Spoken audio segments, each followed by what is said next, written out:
What does Mohamed Salah's dressing room speech say about Liverpool's future? There has been no knock on the door of Jürgen Klopp's office yet. But Dominik Szoboszlai overheard the conversation in the dressing room. According to the Hungarian journalist, Mohamed Salah has told his teammates that he is staying. According to his agent, the Egyptian never came to say he was leaving. The German boss, who had seen Salah's commitment to matches and training and noted his contributions in meetings of the players' leadership group, did not feel the need to ask if his next game would be for Al-Ittihad. "To be honest, it wasn't an issue for me for a second," Klopp said. Klopp could put aside a £150 million offer because of Salah's attitude, indifferent to the prospect of a windfall. "I have never doubted his commitment to this club. You can't imagine how much fuss the world is making and how calm we are. He is our player and he wants to play here," he said. Szoboszlai said that was the message that was sent to the rest of the team. The Saudi Professional League transfer window is still open, but Liverpool's opinion on the possibility of a transfer remains unchanged. Salah is not for sale. The 3-0 win over Aston Villa was Salah's last show of strength, but there was little sign that it would be his last game. There was no farewell wave on the pitch after the game. His embrace with Klopp was brief and manager Jürgen paid more attention to Kwanzaa. "There was a sense of normality even though we were in abnormal times. Many would have been distracted by the prospect of being the highest paid player in the world, but not Salah. His biggest display of dissent this season was against Chelsea on the opening weekend, when he tore a relatively small bandage into several pieces and threw it on the pitch. Yet it was all a sign of an enduring ambition to play and to excel. The signs point to Liverpool. Saudi Arabia may not be a retirement home for everyone, but it is for some. Salah's former assistants Sadio Mane and Roberto Firmino are there.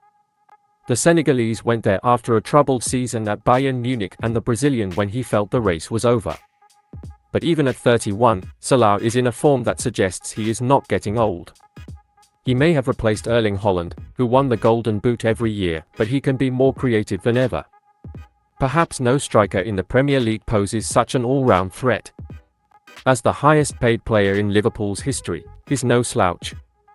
Still, in a time of transition at Anfield, when the team of 2024 may not reach the heights of some of its recent predecessors, it is remarkable that Salah has given no indication that he is leaving. All the more so when he has more than plenty of reasons to go to Saudi Arabia. It is inexplicable that Al-Ittihad has left its approach so late. As the best Arab footballer on the planet and the most outstanding Muslim player alongside Karim Benzema, Salah is seen as a long-term target, a flagship signing for the league as a whole. But that time could be next summer, if not later. Liverpool will tend to sell someone when three criteria are met: when the offer is big enough, when the player wants to leave, and when Klopp has time to replace him if he needs to. Al-Ittihad only meet one of those three criteria, and increasing the offer to £200 million won't change that. If Klopp, his players, and a fan base singing for their Egyptian king are in sync, then the most intriguing element of Liverpool's coalition is its owners. Fenway Sports Group traded its way to the top, and Liverpool's rise was partly financed by selling very well. Financial logic dictates that nine-figure sums should be accepted for players in their 30s. Keeping Salah is partly about football, partly financial given the value of Champions League qualification, and partly about morale, status, and keeping Klopp happy. But £40 million for Fabinho, who looked 29 last season, represents an offer they are unlikely to get otherwise. At £12 million for 33-year-old Jordan Henderson, it certainly was. For Salah, who could leave on a free transfer in 2025, £150 million might have seemed a no-brainer. But it would also have been an admission of defeat, for Liverpool and perhaps for Salah as well. Liverpool's new signing Ryan Gravenberch has made a surprise Dutch decision to impress Jürgen Klopp. Ryan Gravenberch has declined a call-up to the Netherlands under-21 team to focus on his Liverpool career.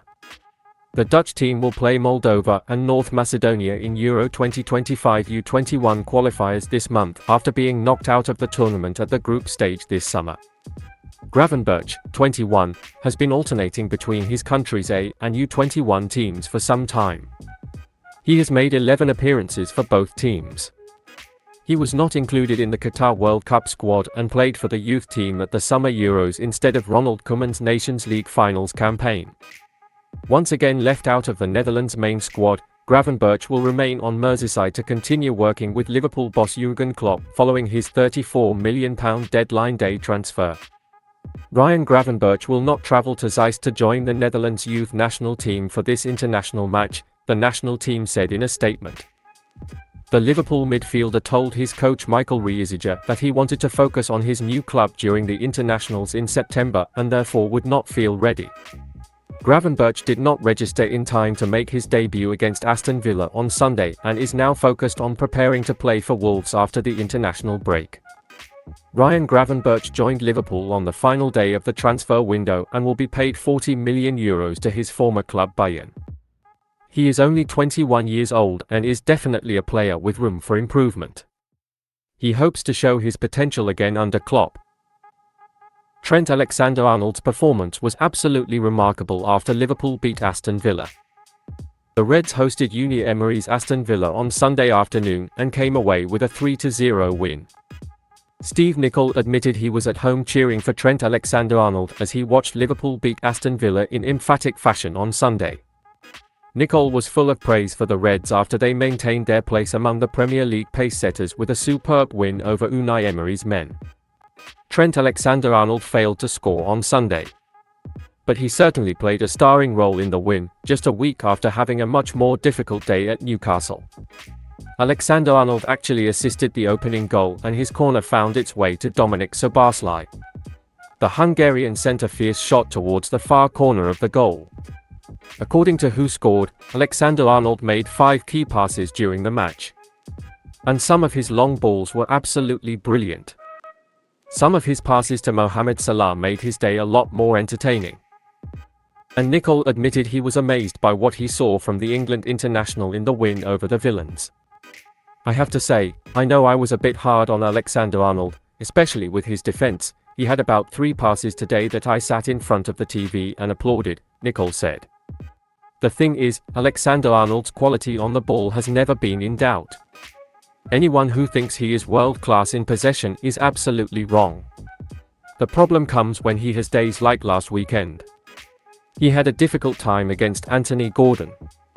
And after he was controversially shown his first yellow card, he was very lucky to stay on the pitch for the tackle that immediately followed. Defensively, Alexander-Arnold has a lot to work on. But there is no doubt that he is an incredible player when he picks his head up and tries to pass the ball. Not many players in the Premier League would have been able to pull the strings like he did on Sunday. Arnold's inclusion in midfield and Klopp's decision to play him in a hybrid role certainly has its benefits.